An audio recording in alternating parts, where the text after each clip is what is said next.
something about the red.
Well, I'm rolling for pots.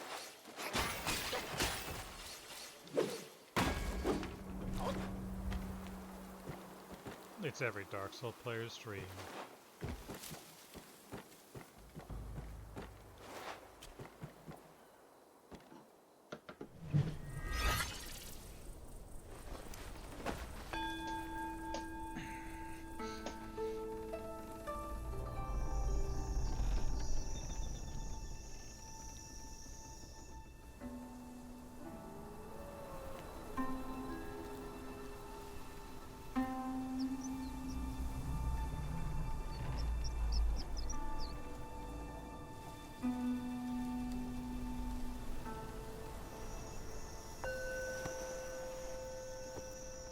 What a nice little moment of self-reflection.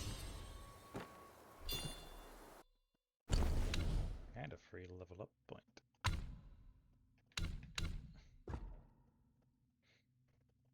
Actually, health is 300. Moderately increases it by 10. Of course. Medicines.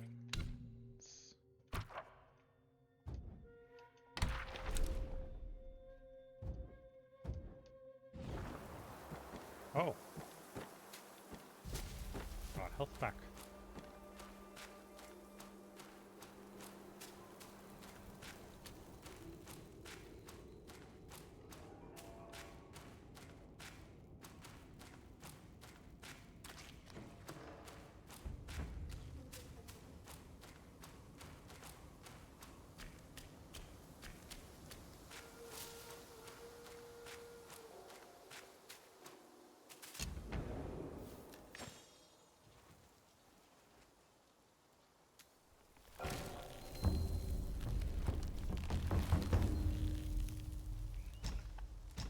So reignite the sparks.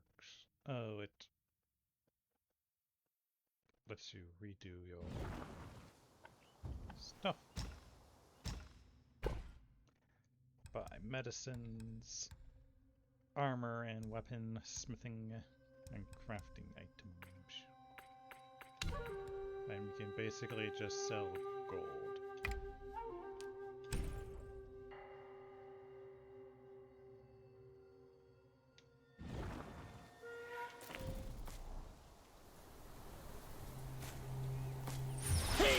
Wait!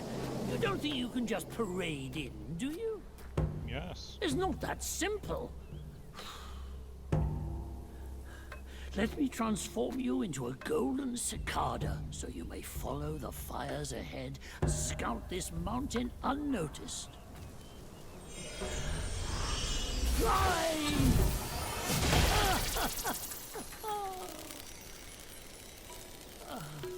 It might be humble, but my shrine is very versatile. You'll get it soon.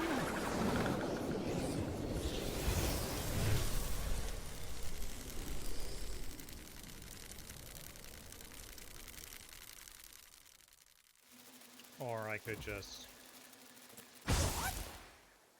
you know, not do that.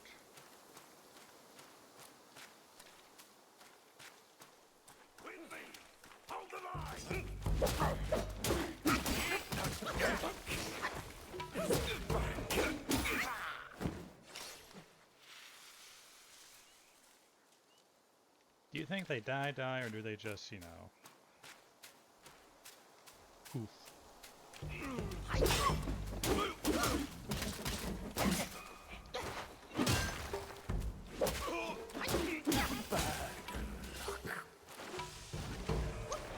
I did not rest.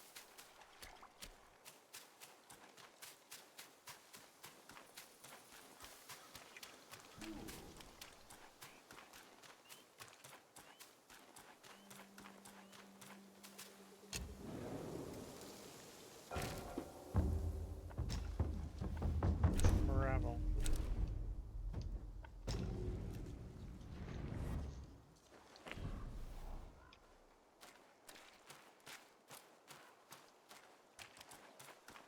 This is no good. My shield won't hold.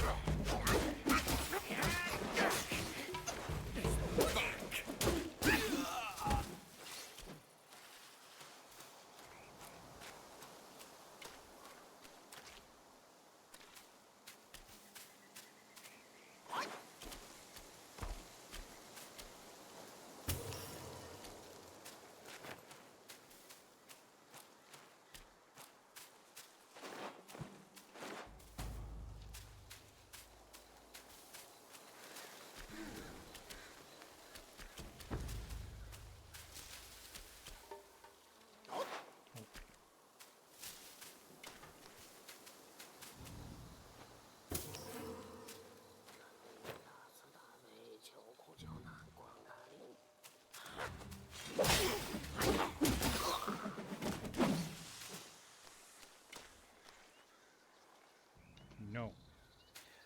Bad wolf. I don't care what my blade does. Here it comes.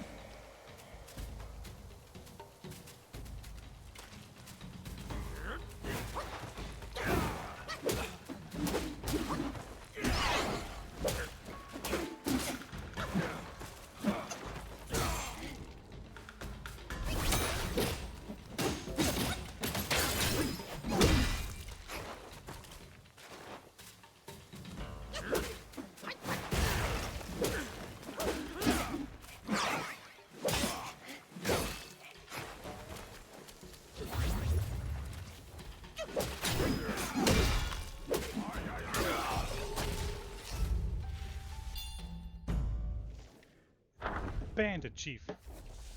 From humble start to seek revenge's claim, paths may differ, yet burn with same flame. In bygone days lived a youth in the town, the son of a martial arts master. His father's fondness for drink led to a foolish act that landed the old man in jail, leaving only the youth and his mother struggling to survive. As their situation grew dire, the young man took on any work to make ends meet. The villagers praised him for caring for his mother, deeming him a dutiful son. In an unlucky year of crop failure, the mother and son set out to seek refuge with relatives. Along the way, a gang of bandits emerged, eyes fierce, faces scarred. They brandished their blades, demanding nothing but gold. The mother and son, destitute, restored to begging for mercy, but the bandits showed no mercy and were intent on killing them. The young man, believing their death was imminent, seized a bandit's knife. With a resolute heart, he ended his own mother's life and pledged himself to the bandits, and so he joined their ranks. News of the incident spread, and people condemned him as a coward, truly a cursed son. Years passed. One day, the entire gang of bandits was wiped out, leaving no trace. Some said a hero had come to rid the land of evil and uphold justice. Others claimed a Gwai had emerged from the mountains, bringing a long delayed reckoning. Debates raged on, but eventually the topic faded from memory. One day, a man, covered in blood, stumbled down from the mountains, recounting an encounter of a towering bandit, neither human nor Gwai, wielding a massive blade to rob the roads. His face bore an uncanny resemblance to that cursed youth, yet he spoke of freeing humanity from its burdens.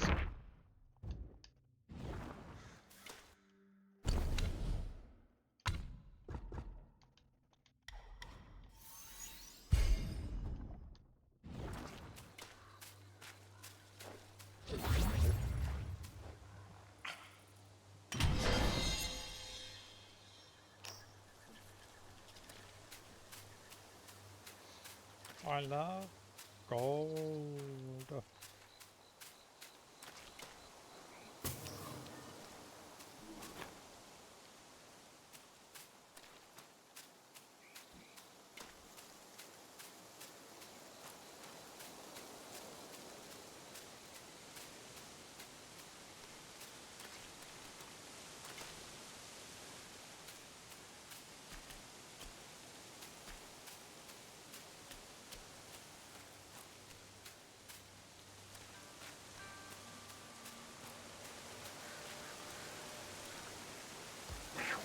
What?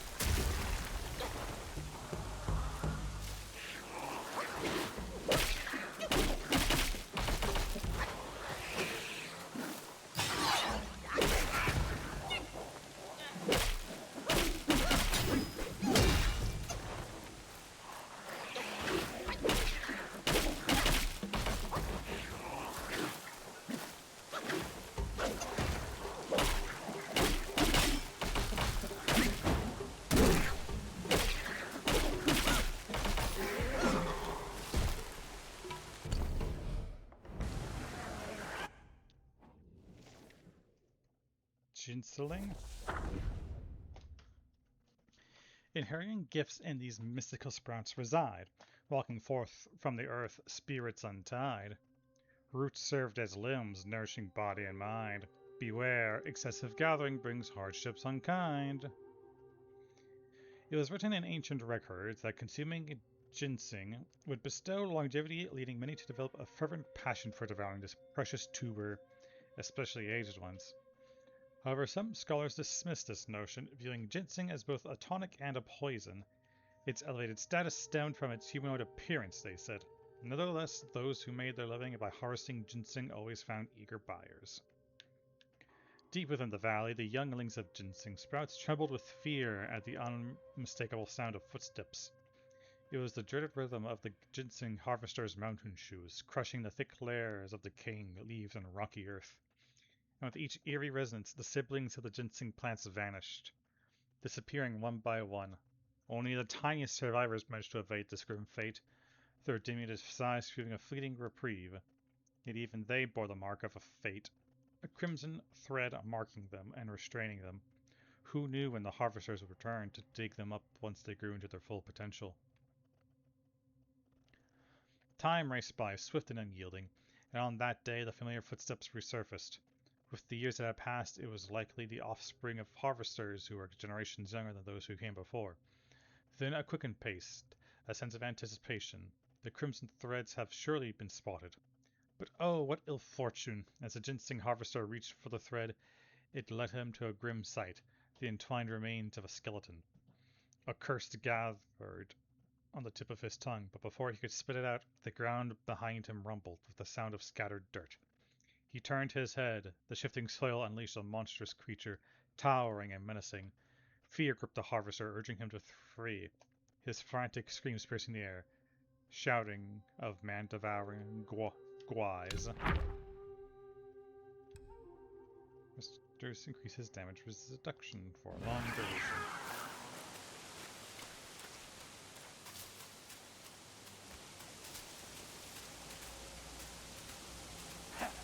So that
not just... Yep, there's a casual spinny spin that all the cool staff users use.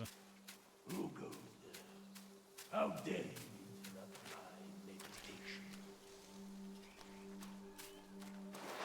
I'll deal with you in a bit, sir. You hold your horses.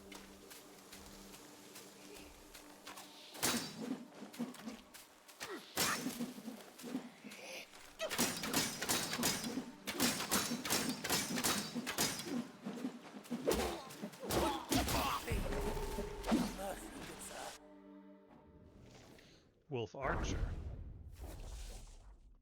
A master archer none can compare, timid when danger fills the air, never brave when faced with fear, escape his choice, he stays clear. The Black Wind King hosted a banquet in the temple to celebrate his birthday, and all the Yogwais attended. During the feast, the king hung a lucky ornament on a tree branch, declaring that anyone who could shoot it would receive a rare fortifying golden pill as a reward. The Yogwais were eager to try, but the fierce wind hampered all their attempts. Among the guests was an old wolf known for his remarkable archery skills. He was cautious, unassuming, and kept himself in a corner, nursing his drink. A few eager Yogwais asked him to try, though he declined. They persisted with their teasing until he reluctantly agreed. Slowly, the wizened old wolf stood up and moved to the position. Some youngsters laughed at him, deeming him incapable. Unperturbed, he calmly strung his bow, let loose an arrow, and struck the target dead center, causing a commotion among the crowd. The old wolf received the award, and admiration followed suit as others toasted him. Among them was a youngster who commented on the bolus intoxicated. "How generous our king is," he remarked. "Far better than that Ling Shui, who was good at making pills but never shared them with his underlings. What a tightwad." The youngster's words cast a shadow across the old wolf's face, and he silently took his leave. He had roamed the mountains with Ling Shui long before our king's reign, yet you judged his deceased former master in front of him. "Loyal as he is, you are in trouble now," warned an elder Gwai. However, the young Gwai shrugged off his warning. The next day, the old wolf returned with the golden pill to the king, citing its value too high to possess by an archer. Hearing the news, the other Yogwais urged the young one to apologize and seek forgiveness, but he remained defiant. Within a few days, while venturing outside, the youngster was killed by several arrows, each piercing his heart. Many said that even the golden pill couldn't save the youngster from his fate.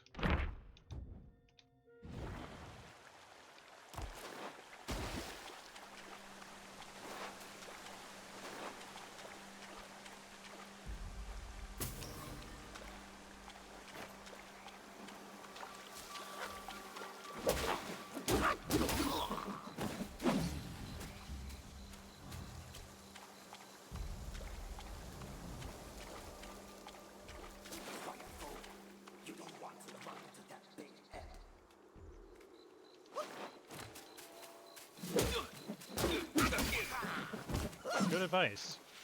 You should take it.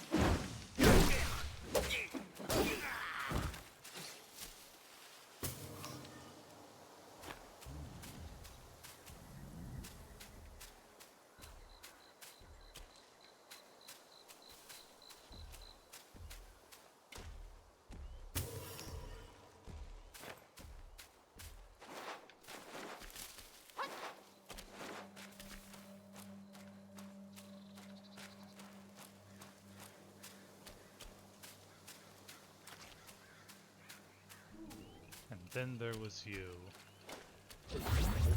Probably gonna kill me first go around, but whatever. Nah, I need to sneeze.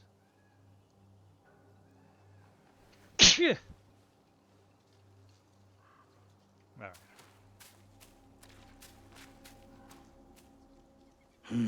Another monkey, I see. Why don't you lay down your weapon and join me in Buddha's mercy? What say you?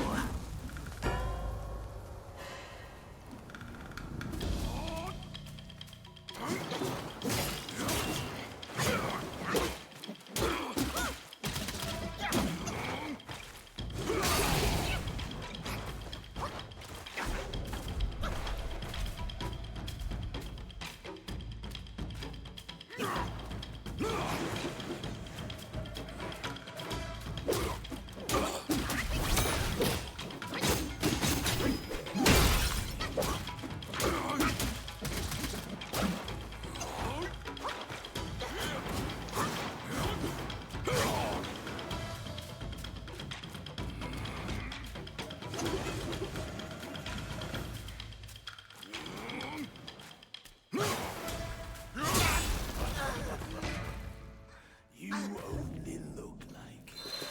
That's all. Well, I fought you with no health regained, so what do you think about that, Mr. Flaming Dual Blade? Yeah, but you feel real stupid now, don't you?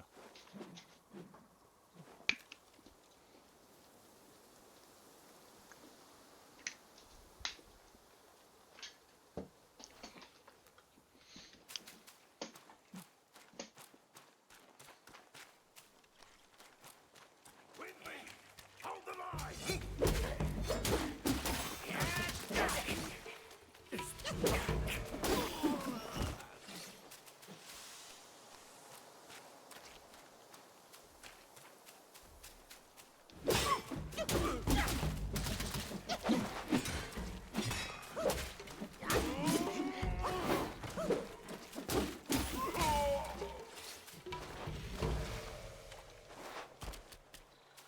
Quiet, fool.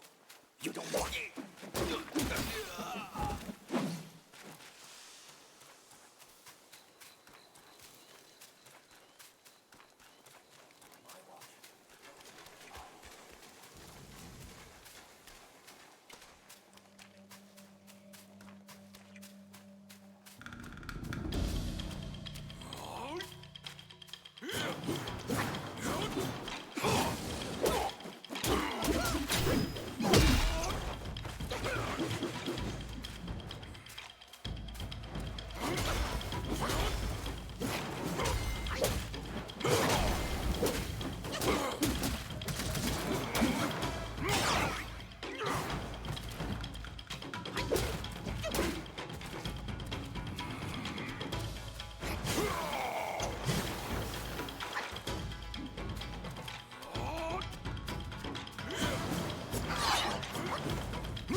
Master spoke of you. This. Forgive my pronunciation. Gonji? Ganji? I like Ganji. To prove his worth, he gave sinister advice. He had reaped the bitter fruits of his own advice. Though justice remains silent, it never sleeps. And when it strikes, no escapes its reach.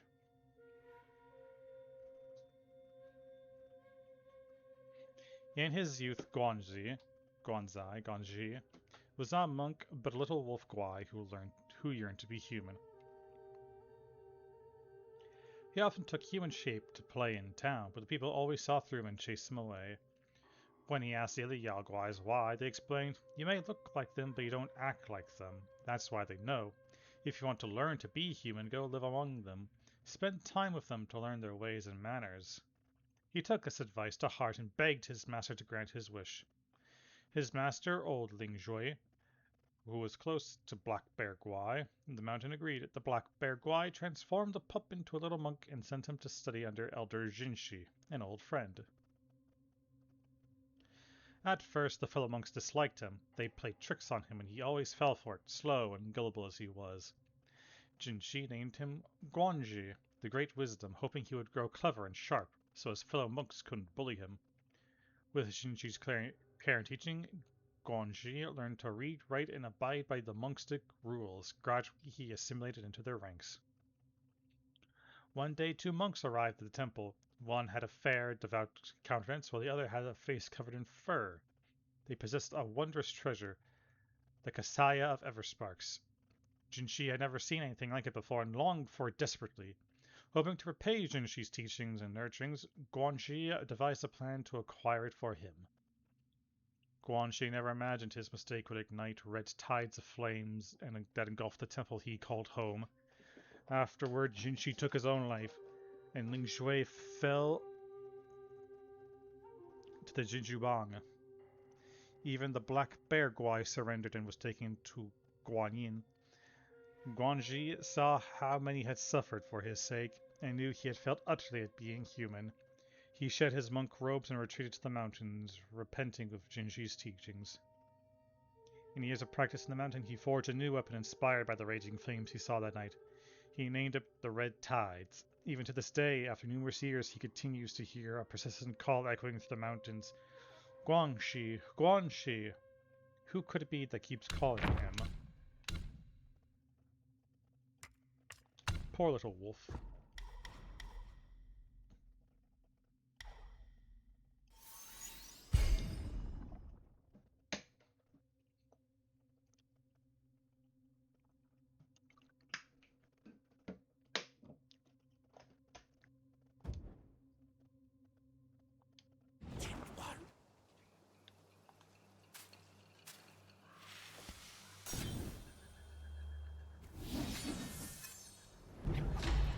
Red Tides. As the feral flurry intensifies, with each fierce thrust the flames do rise, transform into a wolf guai and inflict scorched bane on the enemy with each attack.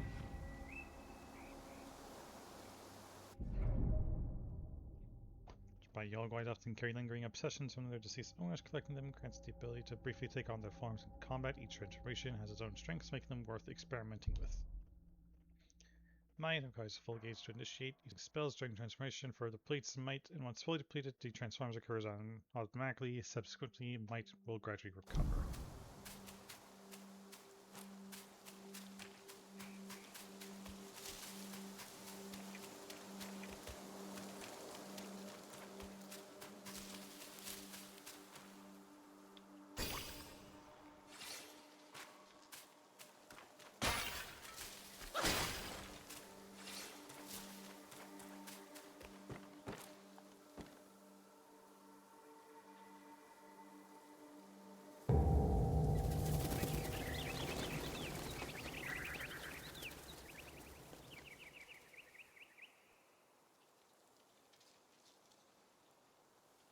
You just had to make some noise, did you? Now everyone knows you're here. When a chime so grand echoes in the forest, Yao Guais will surely be alarmed. Well, the Cav already knew I was here, didn't they?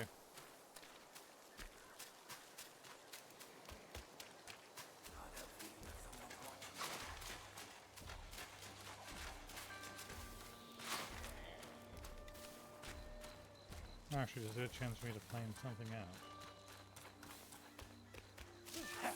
So there really is someone there.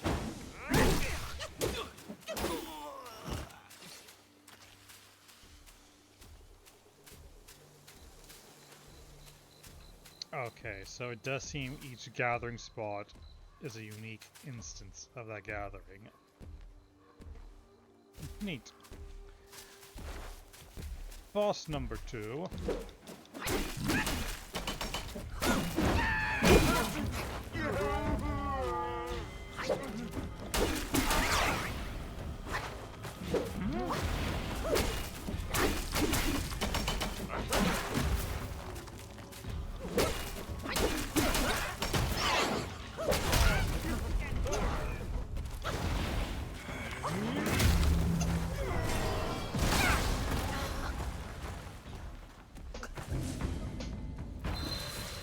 I thought he was going to do another slam.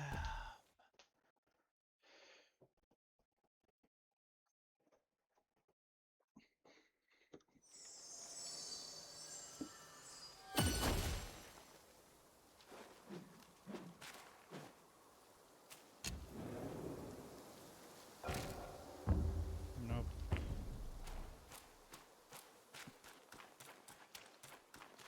With me! Hold the line!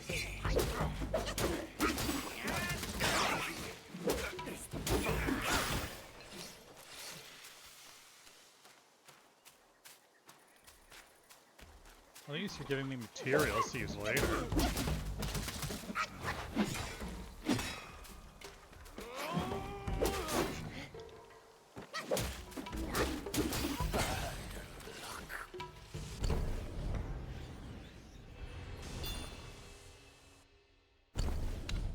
And you guys even gave me a level.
You know, I heard someone talk about an early wall of a big-headed baby.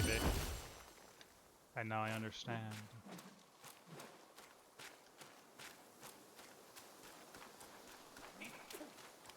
I need this thing!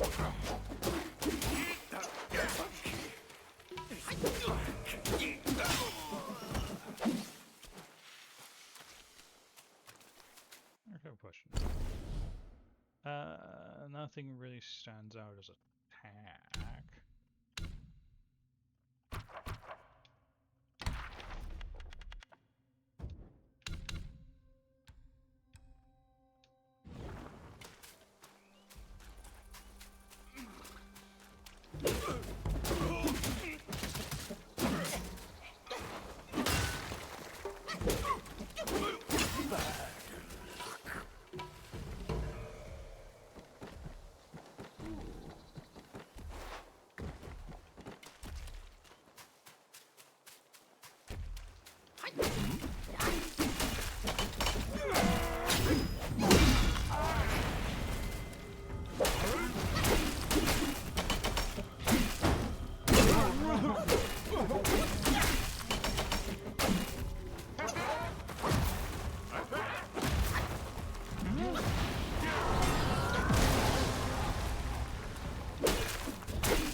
disagree. That.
Oh. Increases critical hit chance. Sure. Cast not very precious things before avarice eyes.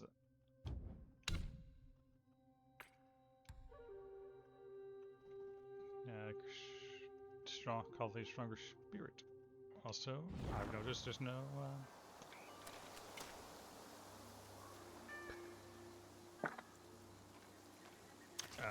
Guai story to go along with Mr. White.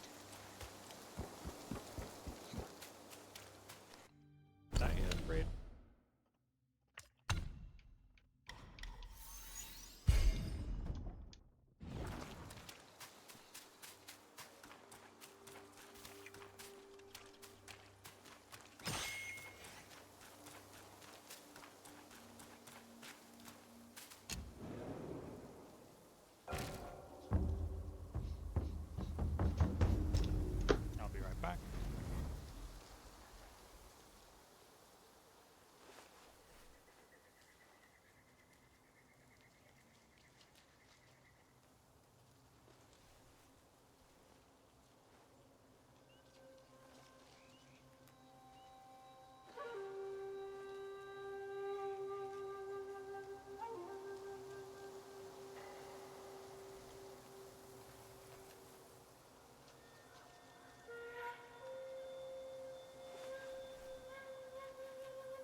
Probably because the monkeys are the ones that have, you know, a deified figure that's like prophesies to come back or something like that.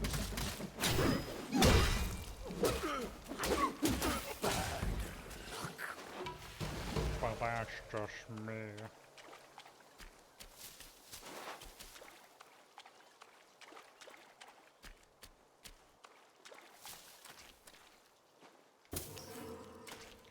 Where'd that purple thing go?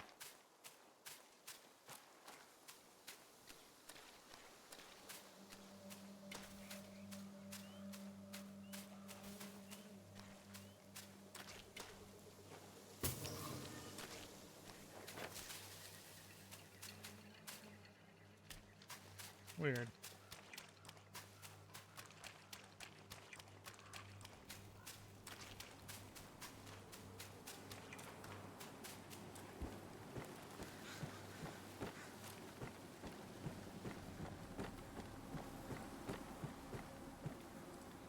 Reminds me of the Buddha cliffs in Wuchang.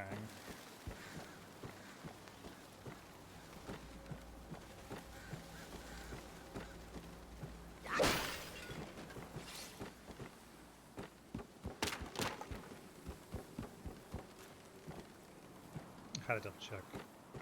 Because it's like a spot, you know, that'll be like a meditation thing, right?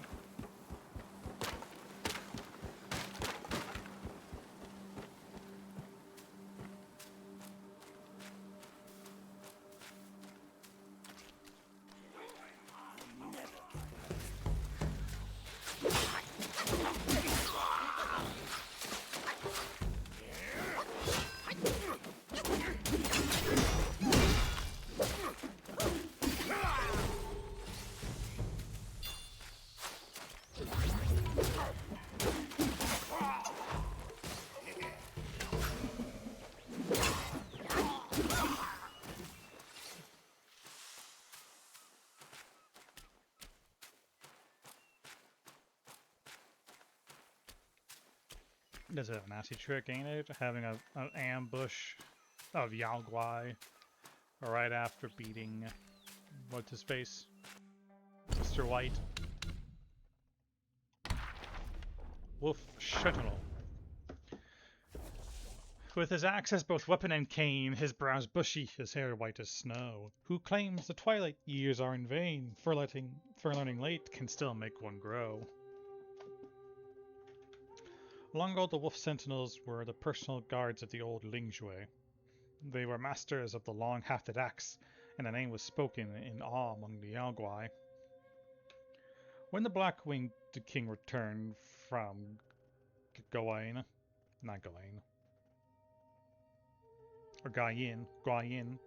and rebuilt the garrison on the mountain, he took in many wolf guais who had wandered here from Shitao Ridge.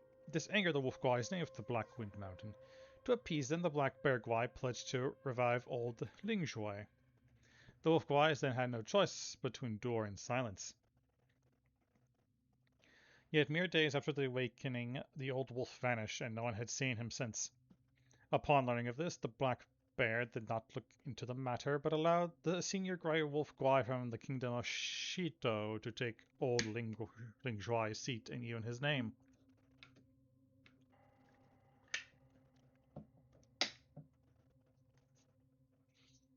This roused the local wolf guais into fury and launched protest after protest.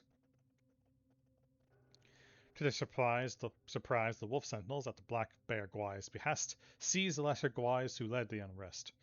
The new Lingzhui flew into a rage at these guais, starting to devour them whole. They were spared this fate only by the timely arrival of Guanxi, the Fireblade Wolf. Thereafter, under the new Lingzhui's command, the wolf sentinels led every patrol of lesser guais on the mountains. Never did anyone ever dare to rise against Lingzhui again.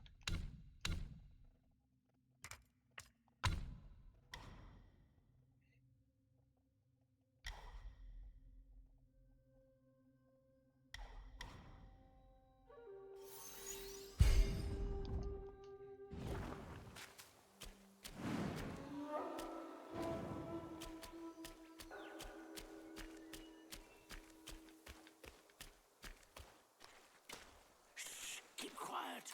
You don't want to to set off that beast. In the backyard is Blackwind Gwai's ally, calls itself Lingshutsa. Considering your strength, I suggest you get away while you can. Lingshutsa?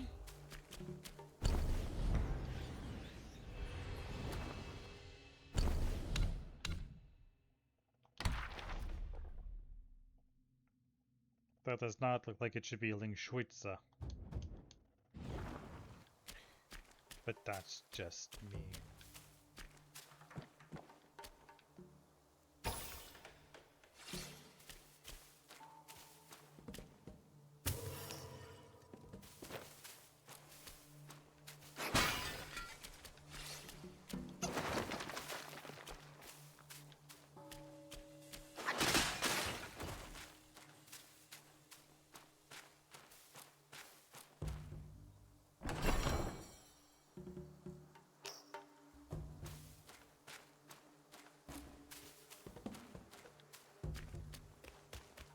Once you pass that gate, there's no turning back.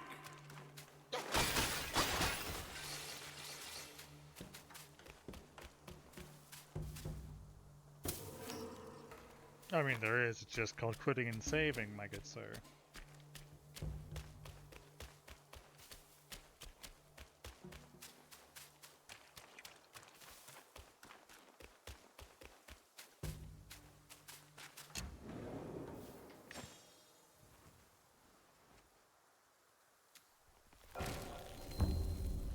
Oh, you can grab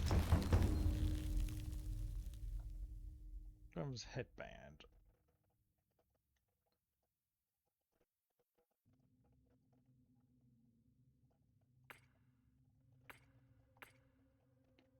So that's 2, 3, 8.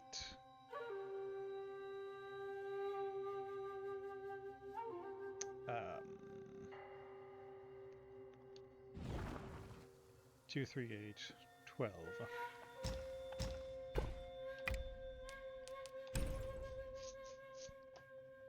But I could also just buy 2.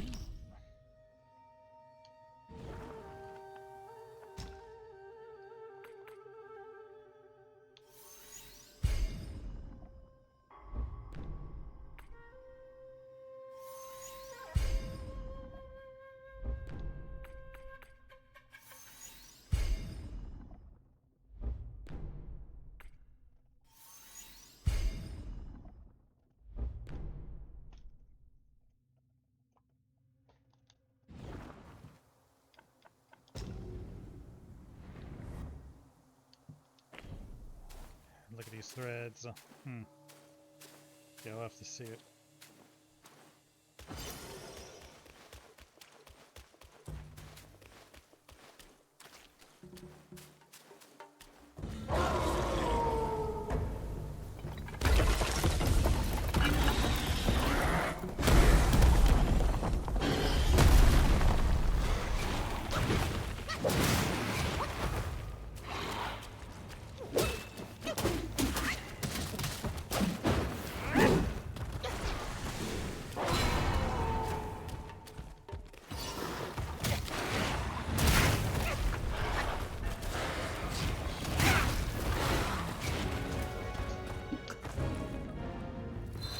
He just sort of just ran me over, didn't he?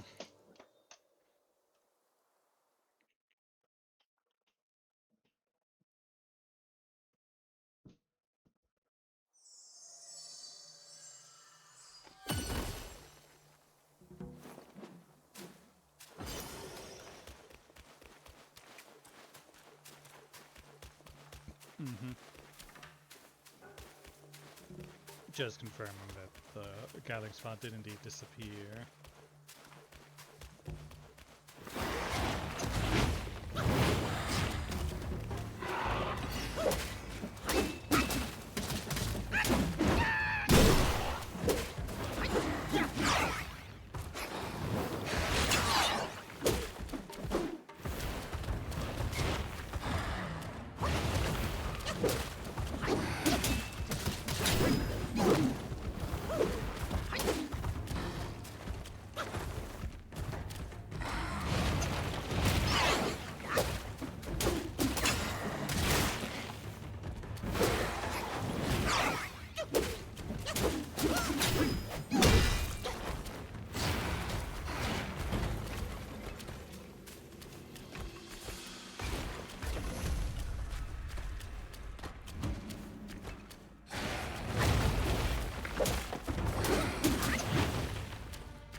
that it's dead, you might as well take a good look around. A great pill the Black-Winged Gwai had gifted the wolf. Finding it would be a deserving... I forgot there's chiefs and kings. Ling Xiaowai, apparently. His grey fur speaks of fierce might, with blood-stained fangs that gleam in the night. Claws like soul reapers, tail swings death song, feigns Buddhist ways, but his bloodlust stays strong.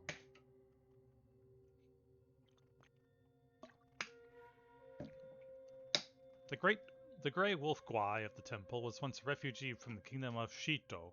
When Shito was laid to ruin, the wolves fled, following the grey wolf on the long and weary road until they found shelter under the banner of the Black-Winged King. Like the old Ling Xiaowai, who pursued immortality and detachment, the Grey Wolf cared nothing for the ways of deities and Buddha, nor for the empty promises of eternal life. Instead, his heart was set on mastering strength and skill. He honed his craft with iron claws and fangs so he could strip the very flesh from the bones of his foes.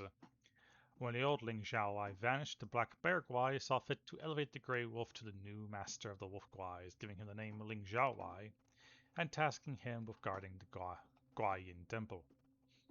The Wolf Gwais, who came the new Ling Xiaowai from the Temple of Shito, also rose in power and surpassed those who served longer in the distribution of spoils and favors.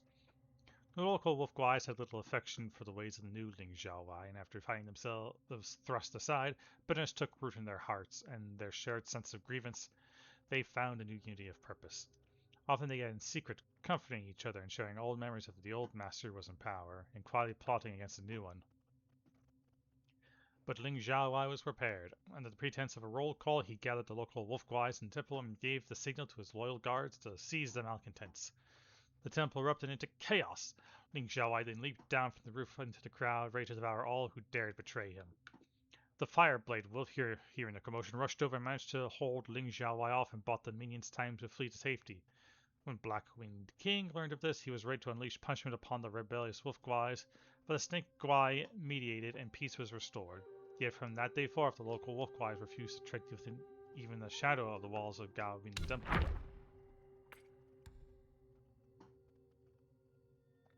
A potent course, craft celestial medicines.